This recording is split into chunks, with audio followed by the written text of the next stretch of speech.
तो ITR file करने के लिए सबसे पहले आपको इनकम टैक्स की वेबसाइट ओपन करनी है। उसका डायरेक्ट लिंक आपको नीचे वीडियो के डिस्क्रिप्शन में मिल जाएगा। लिंक पर क्लिक करके आप डायरेक्ट वेबसाइट पर पहुंच सकते हैं। जैसे ही आप वेबसाइट ओपन करते हैं कुछ इस तरह से आपको वेबसाइट दिखाई देगी। यहाँ पर ऊपर राइट हैंड साइड में कोने में आप देखेंगे लॉगिन ऑप्शन आपको दिखाई देगा, वहाँ पर आपको क्लिक करना है। यहाँ पर सबसे पहले अपना पैन नंबर भरना है, उसके बाद नीचे कंटिन्यू पर क्लिक करना है। उसके बाद यहाँ पर इनके डिस्क्लेमर को एक्सेप्ट करना है, नीचे पासवर्ड को भरना है और उसके बाद नीचे कंटिन्यू बटन पर क्लिक करना है। उसके बाद यहाँ पर सबसे पहले आपको अपने असेसमेंट ईयर को चुनना है। यहाँ पर आपको करंट असेसमेंट ईयर 2025-26 को चुनना है। नीचे मोड ऑफ फाइलिंग में ऑनलाइन को चुनना है और नीचे कंटिन्यू बटन पर क्लिक कर देना है। अगले पेज पर नीचे स्टार्ट न्यू फाइलिंग पर क्लिक करना है। अगले पेज पर स्टेटस में इंडिविजुअल को चुनना है और नीचे कंटिन्यू बटन पर क्लिक करना है। उसके बाद अगले पेज पर आपको अपने आईटीआर फॉर्म को चुनना है, तो यहाँ पर आपको आईटीआर 1 को चुनना है और उसके बाद नीचे प्रोसीड विद आईटीआर 1 पर क्लिक कर देना है। क्लिक करते ही अगले पेज पर आपको एक अलर्ट मैसेज दिखाई देगा, इस पर आपको ओके करना है और उसके बाद नीचे लेट्स गेट स्टार्टेड बटन पर क्लिक करना है। अगले पेज पर आपसे पूछा जाएगा कि आप अपनी आईटीआर को क्यों फाइल करना चाहते हैं, तो यहाँ पर पहले ऑप्शन को आपको चुन लेना है और उसके बाद नीचे कंटिन्यू पर क्लिक करना है। दोबारा से एक अलर्ट मैसेज दिखाई देगा, उसको ओके करना है। उसके बाद यहाँ पर आप देखेंगे अपनी आईटीआर को कम्प्लीटली फाइल करने के लिए आपको 5 सेक्शन यहाँ पर कंफर्म करने हैं। तो यहाँ पर सबसे पहले आपको पहले सेक्शन पर्सनल इन्फॉर्मेशन पर क्लिक करना है। उसके बाद आपको नीचे स्क्रॉल करना है। यहाँ पर नीचे नेचर ऑफ एम्प्लॉयमेंट में आपको अपने एम्प्लॉयमेंट के नेचर को चुनना है। तो यहाँ पर अगर आप प्राइवेट जॉब करते हैं तो आपको अदर्स को चुन लेना है और उसके बाद नीचे स्क्रॉल करना है। नीचे यहाँ पर आपको चॉइस दी जाती है कि आप ओल्ड टैक्स रिजिम या फिर न्यू टैक्स रिजिम किसके साथ जाना चाहते हैं। अगर आपकी डिडक्शंस के लिए इन्वेस्टमेंट ज्यादा नहीं है तो आपको न्यू टैक्स रिजिम के साथ जाना चाहिए, क्योंकि न्यू टैक्स रिजिम में आप डिडक्शंस तो क्लेम नहीं कर सकते हैं पर आपको टैक्स स्लैब रेट अच्छा मिल जाता है। तो आज के केस में हम न्यू टैक्स रिजिम के साथ आईटीआर फाइल कर रहे हैं। उसके बाद नीचे बैंक डिटेल्स में आपको उस अकाउंट नंबर को चुनना है जिसमें आप रिफंड पाना चाहते हैं। उसके बाद नीचे आपको कंफर्म पर क्लिक करना है। जैसे आप क्लिक करते हैं आपका पहला सेक्शन कंफर्म्ड हो जाएगा। उसके बाद आपको दूसरे सेक्शन ग्रोस टोटल इनकम पर क्लिक करना है। क्लिक करते ही अगले पेज पर आप देखेंगे इनकम फ्रॉम सैलरी के नीचे यहाँ पर अमाउंट आपकी ऑटोमेटिकली आपके फॉर्म 16 से ले ली जाएगी। इस अमाउंट को आपको एक बार अपने फॉर्म 16 से क्रॉस चेक कर लेना है और अगर डिटेल में मिसमैच है तो आप यहाँ पर एडिट पर क्लिक करके इसे चेंज भी कर सकते हैं। जैसे कि यहाँ पर आप देख सकते हैं हमारे केस में फॉर्म 16 में जो टोटल सैलरी है वो 4,29,298 है और यहाँ पर जो ऑटोमेटिक वैल्यू आ रही है वो भी एकदम सेम है।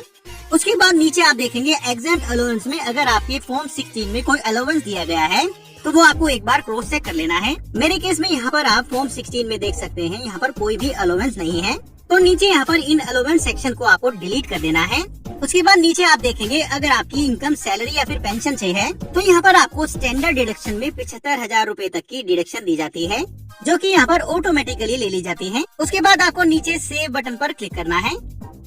उसके बाद यहाँ पर नीचे स्क्रॉल करेंगे तो सेकंड हेड में अगर आपकी कोई रेंटल इनकम है तो उसकी डिटेल्स यहाँ पर ऐड करनी है। हमारे केस में ये 0 है। उसके बाद तीसरा हेड आपको इंटरेस्ट ऑन बोरोड कैपिटल दिखाई देगा। यहाँ पर अगर आपने कोई होम लोन लिया है तो उसकी डिटेल्स आप यहाँ पर रिपोर्ट कर सकते हैं। उसके बाद अगले head income from other sources में आपके सेविंग बैंक अकाउंट या फिर फिक्स डिपॉजिट पर अगर कोई ब्याज मिला है तो उसकी डिटेल्स भी यहाँ पर ऑटो फिल हो जाती है। ये डिटेल्स आपको एक बार क्रॉस चेक कर लेनी है। अगर इसमें कोई मिसमैच है तो आप इसमें एडिट भी कर सकते हैं। उसके बाद नीचे आप देखेंगे इस साल आईटीआर 1 में एक नया ऑप्शन ऐड किया गया है, income from long term capital gain under section 112A। यहाँ पर अगर आपका पिछले फाइनेंशियल ईयर में 1,25,000 रूपए तक का कोई लॉन्ग टर्म कैपिटल गेन हुआ है तो उसकी डिटेल्स भी आप यहाँ पर रिपोर्ट कर सकते हैं। हमारे केस में ये नील है।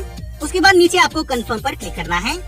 अगले पेज पर आपको तीसरे सेक्शन टोटल डिडक्शन पर क्लिक करना है। यहाँ पर न्यू टैक्स रिजिम में आपको कुछ ही केसेस में डिडक्शन दी जाती है, तो हमारे केस में फॉर्म 16 में आप देख सकते हैं यहाँ पर कोई भी डिडक्शन नहीं दी गई है। तो नीचे आपको स्क्रॉल करना है और कंफर्म पर क्लिक करना है। अगले पेज पर आपको नीचे टैक्स पेड पर क्लिक करना है। यहाँ पर आप देखेंगे अगर आपकी सैलरी से या फिर कहीं भी टीडीएस काटा गया है तो उसकी डिटेल्स यहाँ पर आपके 26A फॉर्म से ले ली जाती हैं। यहाँ पर हमारे केस में फॉर्म 16 में आप देख सकते हैं कोई भी टीडीएस नहीं काटा गया है, ये अमाउंट भी 0 है। तो नीचे आपको स्क्रॉल करना है और कंफर्म पर क्लिक करना है। उसके बाद आपको last step verify your tax liability details पर क्लिक करना है। क्लिक करते ही अगले पेज पर आपकी पूरी कंप्यूटेशन खुल के आ जाएगी, जिसमें आपकी इनकम और टैक्स पेबल की डिटेल्स मिल जाएंगी। यहाँ पर आप देखेंगे हमारे केस में जो टैक्स बनता है वो 2760 रूपए बनता है, और क्योंकि टोटल इनकम यहाँ पर 7 लाख से नीचे है तो रिबेट अंडर सेक्शन 87A के अंतर्गत यहाँ पर पूरे टैक्स में छूट मिल जाती है और टैक्स पेबल 0 हो जाता है। उसके बाद आपको नीचे स्क्रॉल करना है और कंफर्म पर क्लिक करना है। अगले पेज पर आपको प्रोसीड टू वेरिफिकेशन पर क्लिक करना है। उसके बाद अगले पेज पर नीचे स्क्रॉल करना है और यहाँ पर preview and submit your return पर क्लिक करना है। अगले पेज पर यहाँ पर इनके डिक्लेरेशन को एक्सेप्ट करना है। कैपेसिटी में सेल्फ चुनना है और नीचे अपने प्लेस को भरना है और उसके बाद नीचे प्रोसीड टू वैलिडेशन बटन पर क्लिक करना है। उसके बाद अगले पेज पर प्रीव्यू बटन पर क्लिक करना है। क्लिक करते ही आपकी ITR का पूरा प्रीव्यू दिखेगा। उसके बाद आपको नीचे स्क्रॉल करना है और यहाँ पर प्रोसीड टू वैलिडेशन बटन पर क्लिक करना है। अगले पेज पर प्रोसीड टू वेरिफिकेशन पर क्लिक करना है। दोस्तों यहाँ पर ITR वेरिफिकेशन करने के लिए आपको पहले ऑप्शन यानी कि आधार OTP ऑप्शन को चुनना है, जो कि सबसे आसान तरीका है।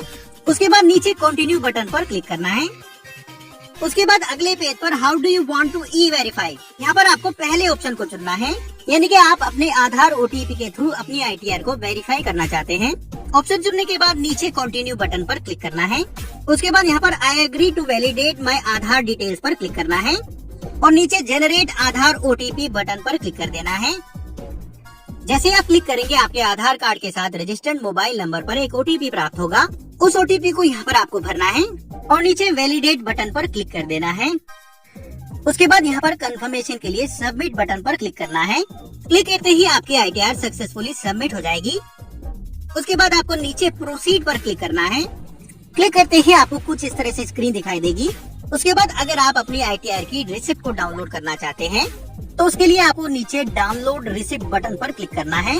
क्लिक करते ही आपकी ITR एक्नॉलेजमेंट की रिसिप्ट डाउनलोड हो जाएगी, जिसे आप फ्यूचर रेफरेंस के लिए सेव कर रख सकते हैं।